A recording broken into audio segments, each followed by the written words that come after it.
Les intempéries sont pour certains l'occasion de s'éclater.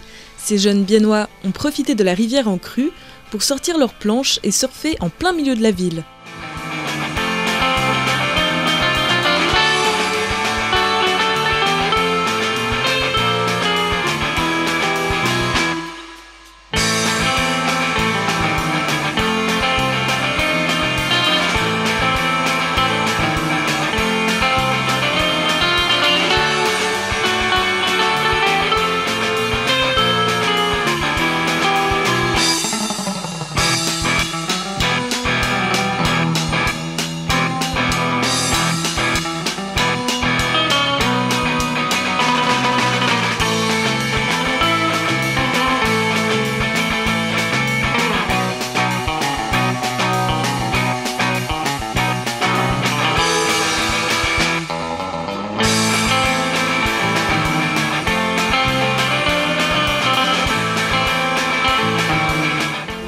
D'où vous est venue cette idée un peu folle?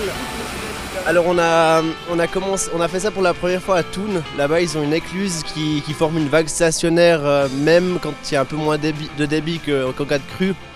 Mais en fait je pense qu'on a surtout envie de surfer parce que on est les deux accros de surf. Ouais, on a les deux passé du temps en Australie. Et... Effectivement.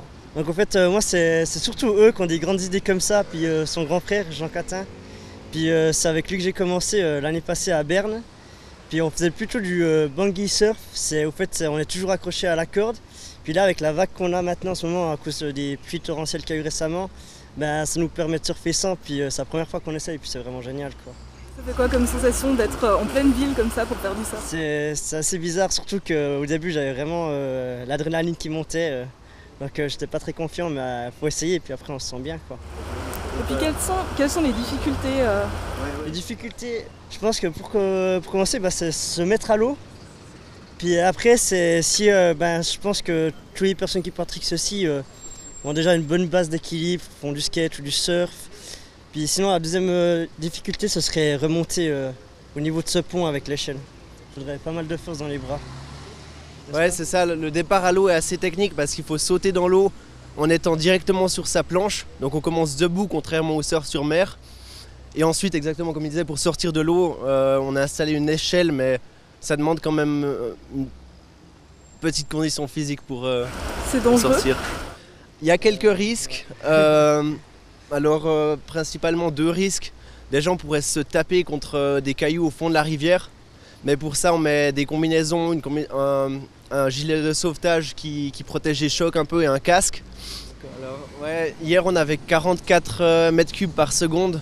Aujourd'hui, il n'y a plus que 34 mètres cubes par seconde. Donc, on verra si la vague a assez de puissance. On va découvrir ça tout à l'heure.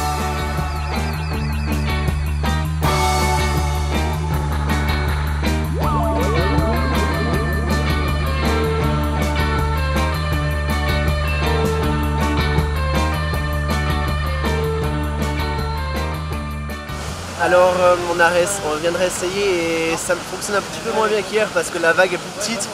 Du coup on n'arrive pas à lâcher la corde et à rester, à surfer sur place comme on le ferait en mer. C'était super difficile. La vague elle est petite. Le courant il est assez fort donc ça demande beaucoup d'entraînement évidemment. J'ai jamais fait dans une rivière, j'ai surfé dans la mer évidemment. Et du coup, moi je trouve ça beaucoup plus dur ici. Mais on espère fort qu'avec le grand public qui est ici, le grand intérêt qu'il y a pour cette vague, que peut-être un jour à Bienne on verra une vague permanente.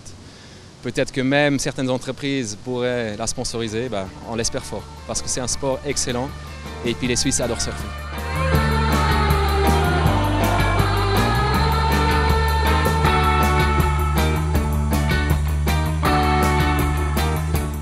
C'est absolument génial parce qu'ils s'amusent avec tous les éléments naturels qu'ils peuvent avoir autour d'eux dans un rayon de 10 km.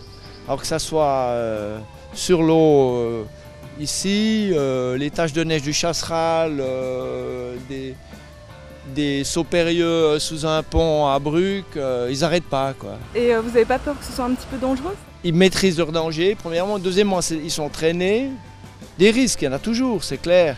Mais moi j'ai fait aussi des trucs même pires qu'eux à leur âge. Une pratique risquée mais pas illégale qui attire déjà de nouveaux adeptes depuis le buzz des deux frères Catin hier.